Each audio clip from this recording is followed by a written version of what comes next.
Howdy there, Internet people. It's Bo again. So today we are going to talk about what the United States fundamentally is or is not.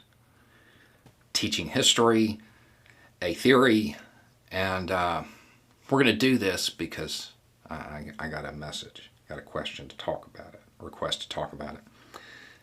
Bo, can you talk about the absurdity of liberals arguing that we should teach American history that says America is fundamentally racist through Joe Biden's CRT? Biden's support of the theory means nothing because he passed the fundamentally racist 1994 crime bill. Can we please move past the idea that everything is racist and just teach real objective American history? Okay, so just quick little fact checks here. CRT is not Biden's thing. It's an academic movement. It doesn't have anything to do with Joe Biden.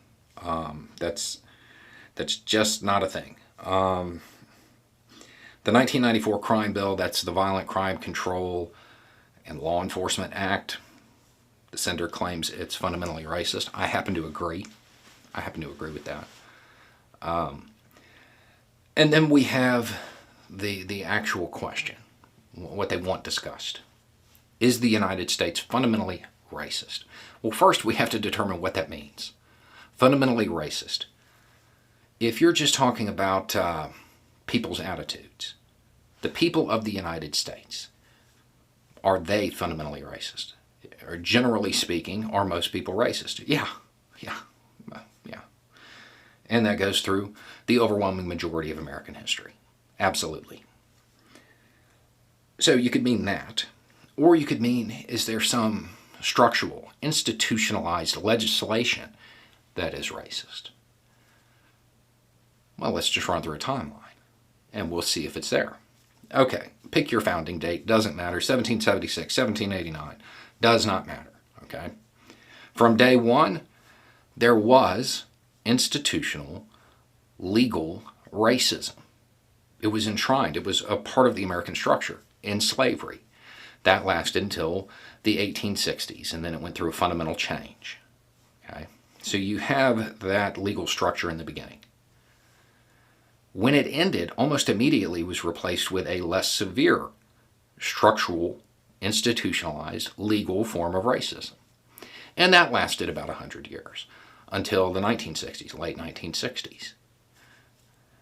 That's just black Americans, right there. If we want to stop at this point,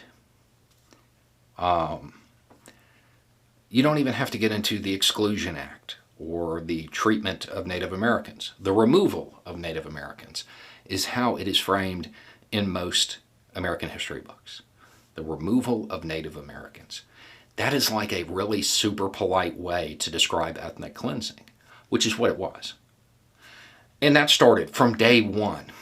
And it doesn't matter how you want to define it. At the very least, that went on until 1918, because up until that point, the U.S. military was at arms fighting against natives. That's a pretty big chunk of American history there. But then we have something else, thanks to this email.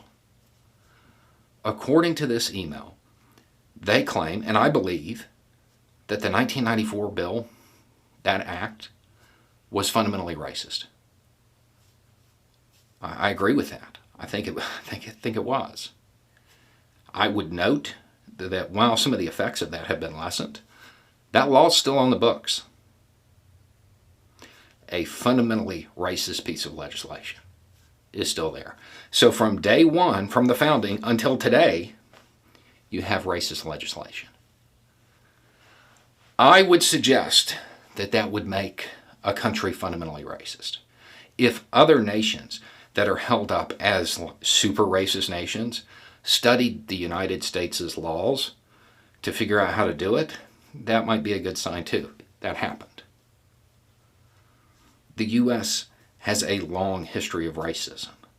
That is objective reality. That's history. That's the truth. You can argue that it shouldn't be taught that way all you want, but at that point you're not arguing that you want history taught a certain way. You're arguing that you want mythology taught a certain way. The United States, its history is littered with racism, with structural, institutionalized racism, racism that would suggest the country is fundamentally racist. It's just there. This isn't actually a controversial theory as far as the United States being a fundamentally racist nation. Now, CRT is basically just saying, hey, we need to acknowledge this and acknowledge that there are injustices that are occurring, and using a historical lens to do that. That's kind of the purpose of history. You learn history so you don't repeat the mistakes. If the United States was a person who was 100 years old, and you discount this email and the 1994 stuff, and you just run from the founding to the end of segregation, that would mean that the person was 80 years old before they stopped being as racist, overtly racist, and just relied on the more subtle forms. If you met somebody who was 100 years old and throughout 80 years of their life they were overtly racist, you would probably suggest they were fundamentally racist. This isn't controversial. You can ban teaching this all you want, but it's reality. Those are the facts. The United States was founded and built on institutionalized racism.